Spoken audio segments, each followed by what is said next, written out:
Bakit? Hindi po siya dati nakakalakad. Yung po ba? Kaya, ito pong batang ito, may myasthenia gravis, hindi nakakalakad.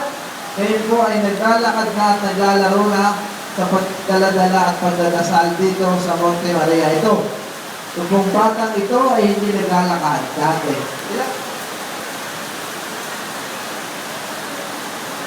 For 6 months na paralyzed ang bata.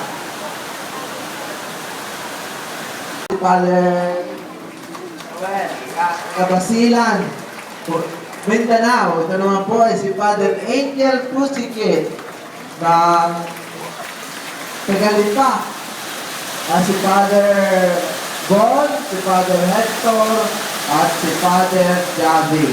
Pinag-ibigyan po tayo ng Diyos. Tinapos muna ang